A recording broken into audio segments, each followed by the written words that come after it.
Tu as pris quelques kilos durant l'hiver? Tu souhaites retrouver ta ligne pour être compétitif cet été? Tu veux que la FIA augmente la limite réglementaire? Aucun doute, tu es une F1 2022, alors n'attends plus et adhère à mon super programme spécial fitness, 10% de réduction et les 2 premiers mois offerts avec le code PITSTOP10. Et non les amis, malgré ce que mon splendide physique pourrait vous faire penser, je ne suis pas devenu influenceur santé, mais peut-être que vous avez entendu parler de ce thème des Formule 1 2022 en surpoids, ce qui pose quelques soucis.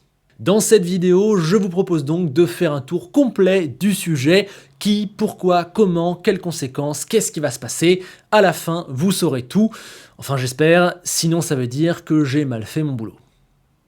Commençons par la base en constatant que le poids des Formule 1 est en constante augmentation depuis près de 15 ans.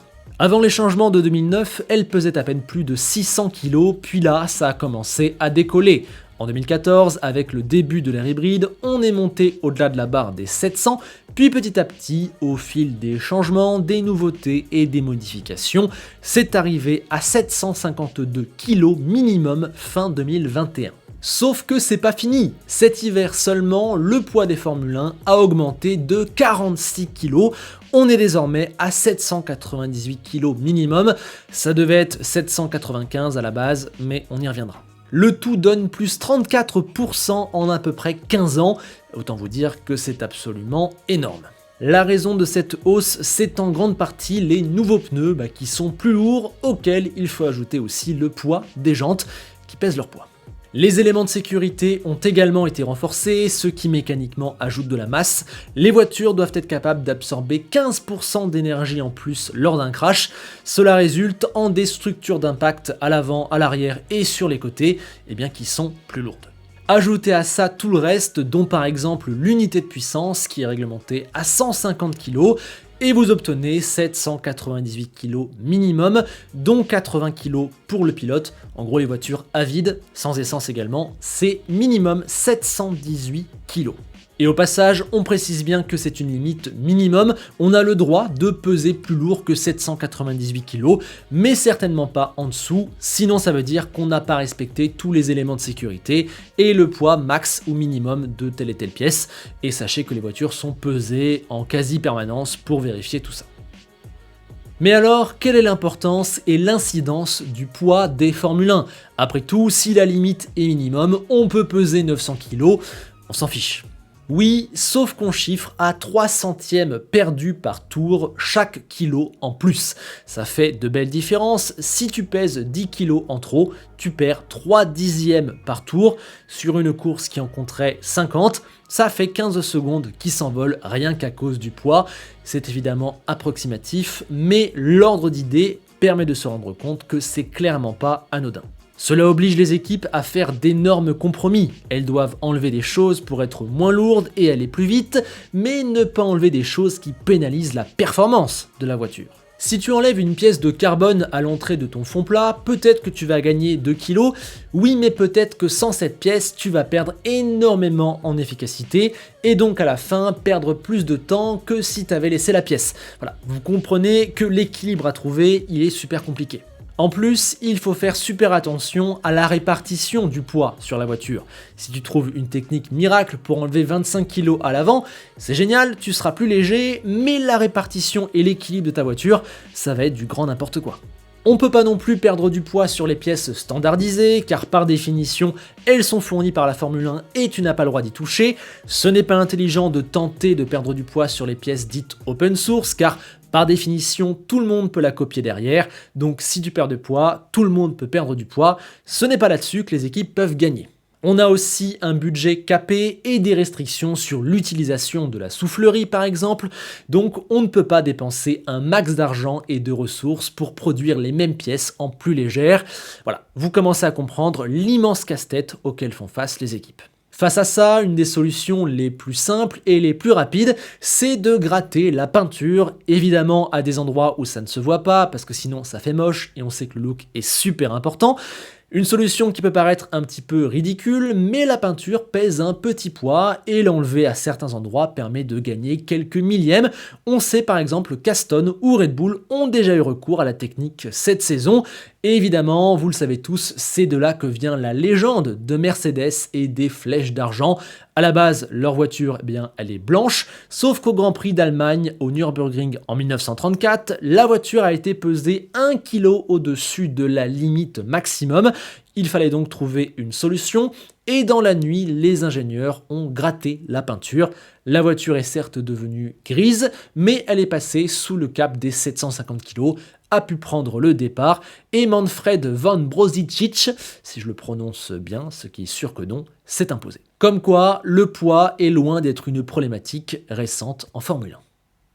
D'ailleurs, comme je vous le disais tout à l'heure, la limite a déjà été rehaussée pour cette saison. Elle était prévue à 795 kg minimum, elle est passée à 798. C'est le résultat d'un intense lobbying de la part des équipes car elles sont toutes loin, voire très loin d'atteindre la limite minimum et elles veulent éviter que celles qui en sont le plus proches puissent en profiter. Elles ont également évoqué comme raison la difficulté de faire face à ce nouveau règlement énorme tout en respectant le poids et ont mis en avant les contraintes que font peser le budget cap. Et devant l'immense majorité des équipes en galère, la FIA a cédé et a accordé 3 kg de plus, même si on peut trouver que c'est assez injuste pour les équipes qui avaient réussi à prendre la piste en étant les plus légères. Mais bon, au final, 3 kg ça reste peu et visiblement ça reste assez loin du compte pour certaines équipes. Le compromis est quand même assez important, mais il ne faut pas aller plus haut. Ces fins trop lourdes sont déjà une pénalité immense pour le spectacle et les dépassements. Quand on compare avec la maniabilité et la légèreté par exemple de la Renault d'Alonso en 2005, on voit que ça pesait 200 kg de moins et dans les batailles c'était beaucoup plus beau, beaucoup plus agile et ça laissait beaucoup plus de possibilités que ces immenses paquebots, qui sont en plus beaucoup plus larges et beaucoup plus longs. Ça c'est pas bien. Voilà, ce règlement 2022 il est magnifique, mais si en plus les voitures pouvaient être plus petites et plus légères, ce serait carrément le rêve. Parmi les équipes qui s'en sortent le mieux avec cette question du poids, on a clairement Alfa Romeo qui semble la meilleure élève. Apparemment, c'est la moins lourde et probablement la seule qui aurait pu atteindre 795 kg. Ça explique en bonne partie pourquoi ils attaquent très bien la saison et pourquoi en course ils ont souvent un meilleur rythme. Forcément, eux n'étaient pas pour ajouter 3 kg de plus à la limite, mais bon, ils ont toujours un bel avantage comparatif, ils ont toujours beaucoup de temps, et puis ces 3 kg leur permettront d'ajouter des choses sur leur machine. Pour les autres, dur de savoir précisément, évidemment personne ne veut donner son poids exact, mais ce qui est sûr c'est que toutes sont en surpoids et à chaque course doivent faire des choix, enlever des choses, faire des compromis. Après, ça dépend dans des proportions. Apparemment, Alpine s'en sortirait bien, chez Ferrari ça va, Red Bull elle serait plus lourde, Mercedes encore plus lourde, Aston par exemple serait en galère. Bon, c'est dur de savoir et on évoque le chiffre de 17 kg pour l'écurie la plus lourde. Dur de faire le tri et de savoir la vérité, mais ce qui est certain, c'est que quasiment tout le monde est handicapé. Ça dépend dans quelle proportion, et pour l'instant, personne ne peut être à son vrai niveau de potentiel, car ils sont ralentis par le poids. Avec tout ça, vous comprenez que cette question va être absolument centrale dans la course au gain de performance cette saison. Chaque gramme gagné peut faire un petit écart. Ce sujet illustre parfaitement les compromis que doivent faire les équipes en ce début de toute nouvelle réglementation. Il faut évidemment réussir la voiture, réussir la transition, trouver le bon concept, être performant en termes de potentiel, régler les questions de marsouinage ou les difficultés rencontrées sur le chemin, tout en faisant très attention à ton poids, en choisissant ce que tu enlèves et ce que tu gardes, en ayant un budget capé et des moyens de développement restreints. Il faut non seulement créer puis développer la meilleure des machines possibles, mais également en permanence trouver le meilleur équilibre possible dans tous les domaines. Et pour l'instant, en début de saison, l'équipe qui arrive le mieux dans tous les aspects, c'est Ferrari. Ils savent doser leur marsouinage, ils savent régler le poids de leur monoplace. En termes de concept, ils ont pour l'instant la meilleure machine, etc., etc. Pour l'instant, ils ont un temps d'avance, à voir quand les autres pourront également trouver les bonnes balances. C'est là que le développement va prendre toute son importance, quand de gros packages aérodynamiques ou de grosses solutions pour perdre du poids vont arriver. évidemment, les temps autour vont très vite tomber et on risque de voir des belles évolutions dans la hiérarchie et dans les perfs. C'est l'exemple d'Alpine qui aurait sauvé 4 kg avec son nouveau fond plat plus performant, et ça va arriver à d'autres. Par exemple, si Mercedes parvient à gagner 5 kg et à trouver la solution au marsouinage, et bien là, la saison prend une différente tournure.